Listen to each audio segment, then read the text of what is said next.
Hi, I'm Angie Szabo, and I'm here today partnering with Nasco Education to show you a few different colored pencil techniques.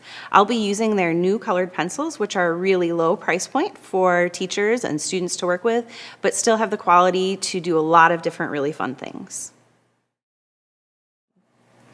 In this video, I'm going to show you a mixed media technique with colored pencils.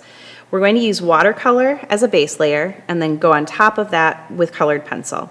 When you lay down your watercolor, you want to start to pull out where your highlights and your shadow structures are. So you start to build that base. It's kind of like the first layer when you're layering with colored pencil. Instead of layering with colored pencil, you're layering with watercolor. Go a little bit on the lighter side, like this pair, less like this one that's really, really vibrant. And let the water do its magic. I think a lot of times when students and adults, in fact, use watercolor, they overwork it. Let the water play.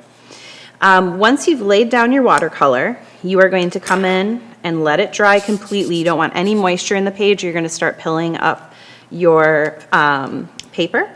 And then you're just going to come in and you're going to layer your marks on top of your watercolor just like we would if you were adding colored pencil.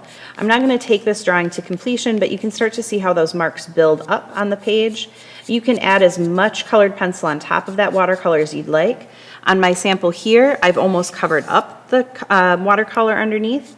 But if you want to just add a few marks to push the shadow structures a little bit, to pull out the highlights, that can be really beautiful too, so you can maintain more of that watercolor shining through.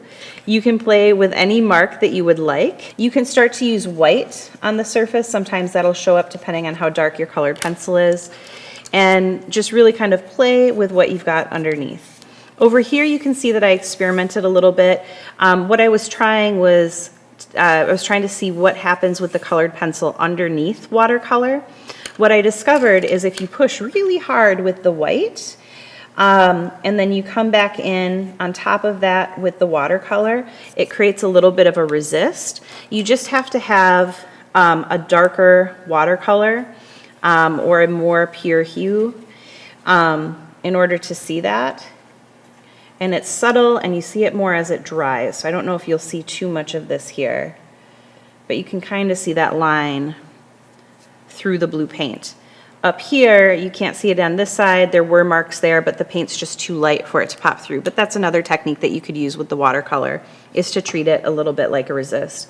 This is a really common technique. I could even see you coming in after you've done the work with the colored pencil, coming back in on top of it with ink and playing with ink and just really layering those medias in lots of different ways.